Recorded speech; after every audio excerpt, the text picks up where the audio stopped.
Let's move down to two more first basemen who are going right next to each other in the early third round, Vladimir Guerrero Jr. and Pete Alonso. Vlad Jr., the ADP is 26.8, the fourth first baseman off the board.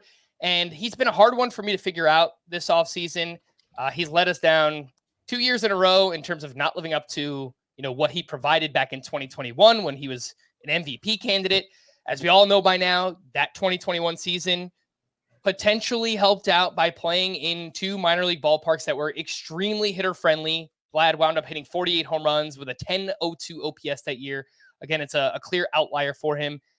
Last year, it seemed like he was pretty damn unlucky. If you look at the expected stats, his 295 XBA was in the 96th percentile. He only hit 264 last year. We saw something similar with the slugging percentage. And then there's this. Vlad acknowledged to ESPN that a pair of injuries hampered him in 2023. First, a nagging wrist earlier in the season, and later a knee, which he dealt with on May 17th. He actually went for an MRI, I think it's September. So it sounds like it could have been something that was lingering. He had this to say: one of the things that mostly got in the my way last year was health, but I've learned a lot about that, about how to take care of my body a lot more. Is the third round enough of a discount, Scott, for you to jump in on Vlad Jr.?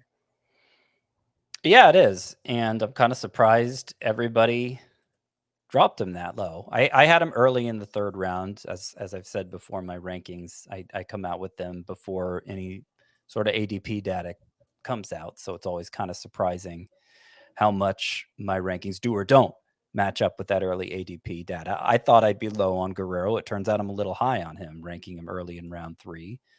And part of the reason I'm surprised is because, people live and die by the StatCast page these days. And Vladimir Guerrero's StatCast page is still amazing. His 295 expected batting average last year, 96th percentile, 498 X slug, 87th percentile.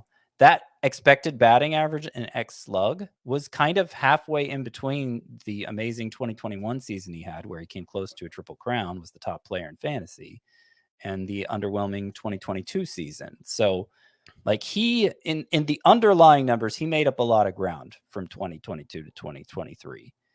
And it just wasn't there in the actual production.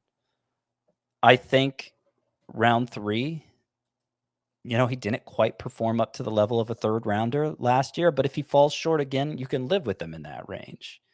And there's a good chance he bounces back with first round production again.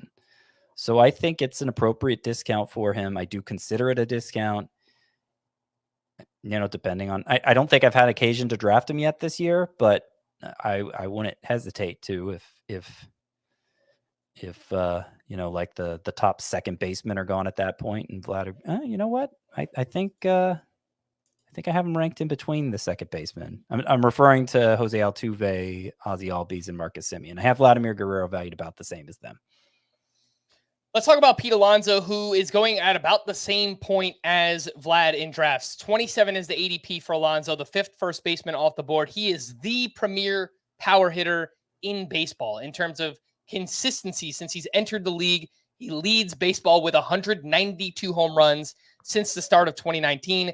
Batting average did take a bit of a tumble last year, down to 217, where Alonso hit 271 in 2022, 262 in 2021.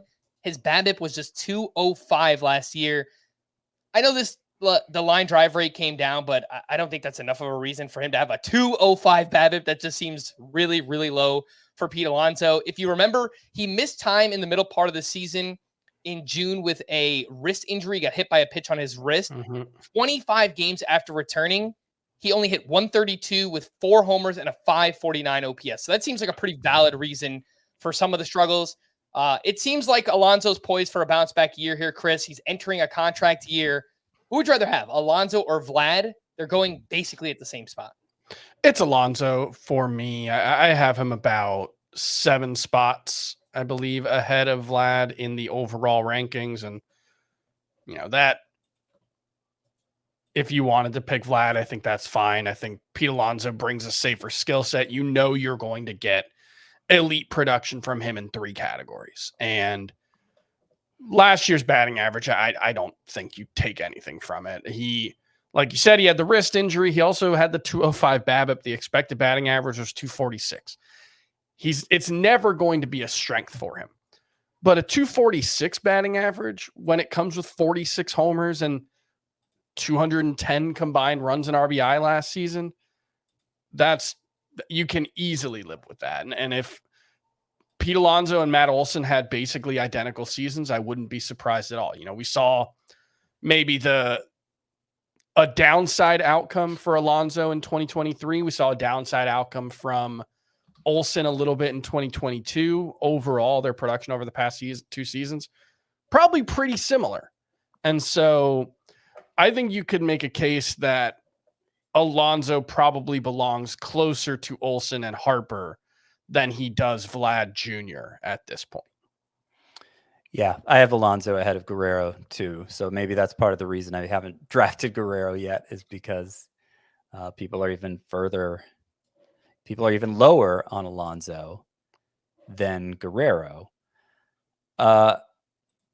So it is kind of incredible to rank Alonso this high, considering he just hit 217. But he really wasn't a batting average liability at all the previous 2 years. He hit 271 in 2022. He hit 262 in 2021. And he's kind of an average batting average guy, if not a little above average. Both of those years, he had a strikeout rate under 20%. It climbed a little last year, but I think, a lot of the drop-off coincided with that wrist injury. And I'm willing to give him a pass for it, especially since he still hit 400. He still hit 46 home runs, drove in 118. Yeah, a contract year. I don't think anyone would be surprised if Alonso goes out there, hits 50 plus homers this year, big counting stats.